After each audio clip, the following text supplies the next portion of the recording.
والله ما ادري ايش اقول لك، لكن اتمنى انك حيلان تشوف الجمهور ذا. والله ما يستاهل، والله ما يستاهل نصر الفريق، جمهور ذا ما يستاهل، للامانه ما يستاهل. شوف حسره في عيونك. ايش اسوي؟ اجنبي واحد عندهم شوف ايش سوى. اجنبي واحد. طيب الى متى يعني؟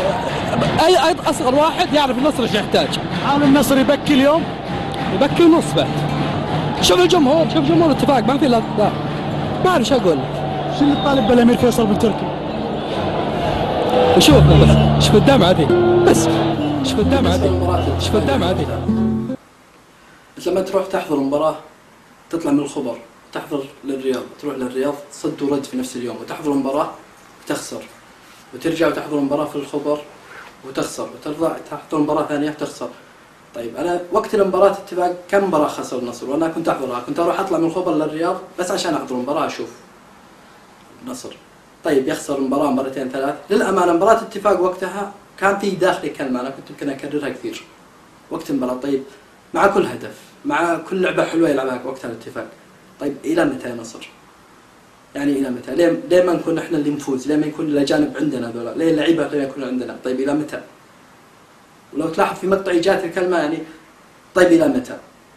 يعني أصغر واحد يعرف النصر إيش يحتاج، قلت حتى في المقطع. هي كانت يمكن اللي داخلي يعني هزت فيني أو حركت فيني.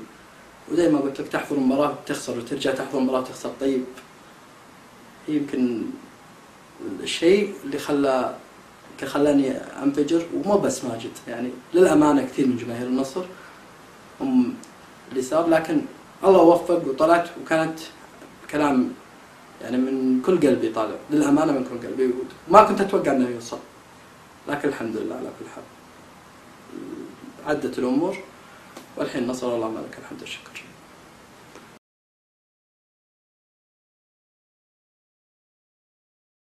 سبب عودة الفيديو اللي أنا أتوقع، لأن الفيديو حرك يعني مشاعر جماهير كثير مو بس من النصر للأمانة. يعني أنا قابلت ناس كثير حتى غير النصر، من جماهير الهلال، من جماهير اتحاد أهلي، للأمانة أثر فيهم المقطع حتى من الهلال كثير. فسبب عودته اللي أنا أتوقعها أن هم ما نسوا اللقطة، ما نسوا الدمعة اللي نزلت وقتها، ما نسوها، وجمهور النصر وفي أصلا، فطبيعي انه ما ينسى. يعني يبي يرجع يشوف الشخص هذا بعد الانتصارات هذه وبعد البطولات، كيف سعادته، كيف ابتسامته، كيف ضحكته، كيف يعني دمعته اللي امتسحت. طبيعي هذه مشاعر يعني اي شخص انت تشوف شخص يبكي او متاثر او متالم، ولما انك تحاول تسعده او توقع فيه اشياء سعدته، فطبيعي انك انت ترجع تشوف هل الادمي اذا انبسط رجع. هذا اللي اتوقع عوده المقطع يعني.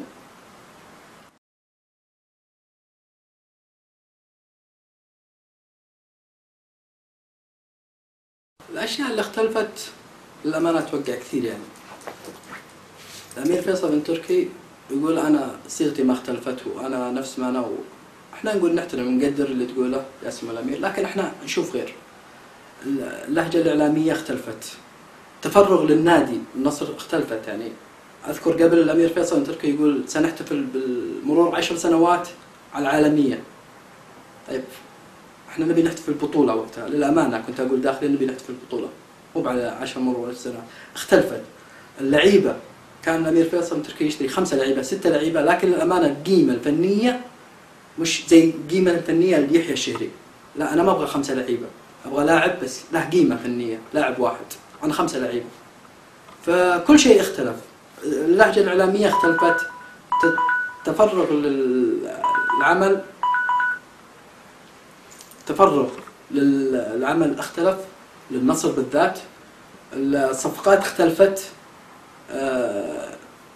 كل شيء أنا أتوقع أنه اختلف، والله ما لك الحمد.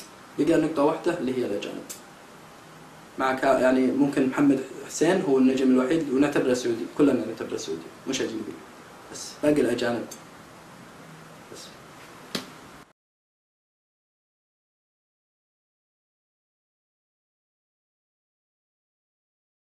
والله اللي لفت انتباهي في النصر الموسم ذا مختلف أشياء كثير. أول شيء الأمانة، النصر بدون راعي رسمي، والصفقات كبار بدون راعي رسمي، وتحمل ميزانية كبيرة بدون راعي رسمي، هذا شيء مختلف. حتى على مستوى الجماهير، حضور جماهيري كبير، مختلف عن السنوات اللي قبل.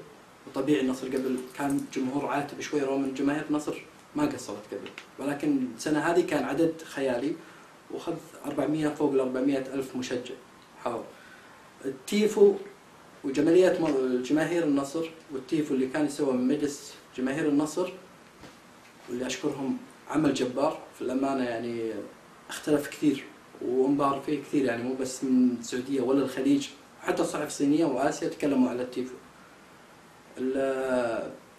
يعني هذه ممكن أبرز الأشياء اللي اختلفت في الموسم ذا. النصر برز فيها بشكل كبير على المواسم اللي قبل.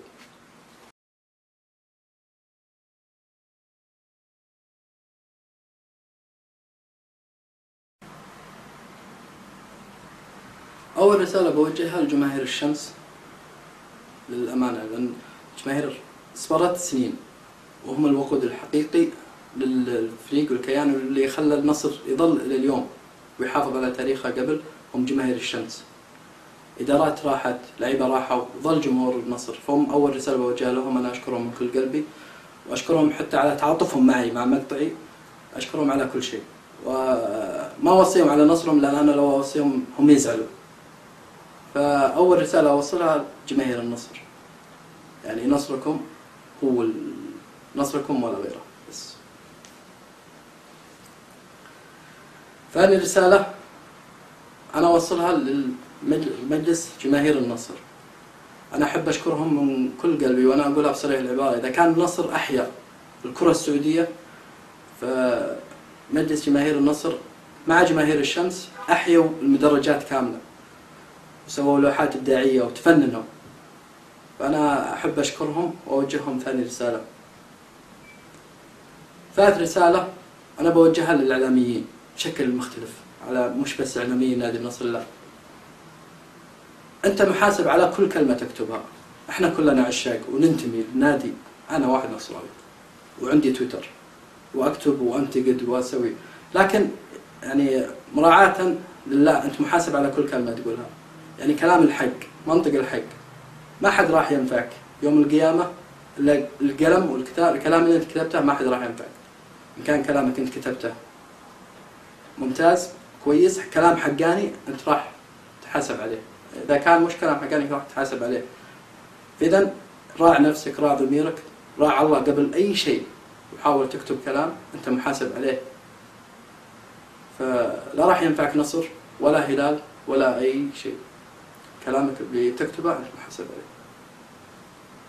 هذه للإعلاميين عامة.